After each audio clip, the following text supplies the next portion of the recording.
when we speak of habitual actions, the rule is that we must use the simple present tense. At 7, we usually have supper. That's the correct form. Similarly, in the second one, our teacher always gives us a test. The present continuous in such a sentences are wrong, but there's a tendency among we people in India to use the present continuous tense wherever it's possible. I am going to the office by a scooter and then I am having tea at 11 o'clock. In the evening, I am going to the market to buy fish and vegetables and I am returning home by 7 p.m. This sort of sentences are very common in Indian English. The Indian poet Nissim Ezekiel, he is actually a Jew, a professor at the University of Bombay. He was a professor of English at the University of Bombay. He has written a poem ridiculing and pointing out these mistakes in a poem entitled Goodbye Party to Miss Pushpa T or something.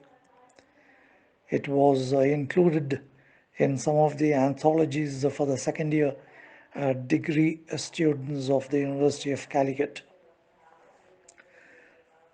In it, it's a satire on the Indianisms in English.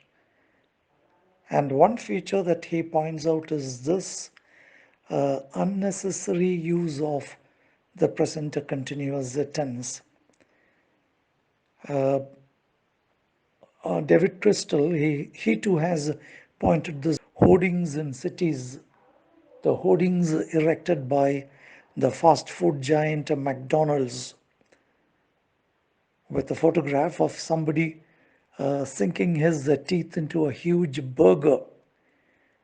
And underneath that, within inverted commas, it's given, I am loving it.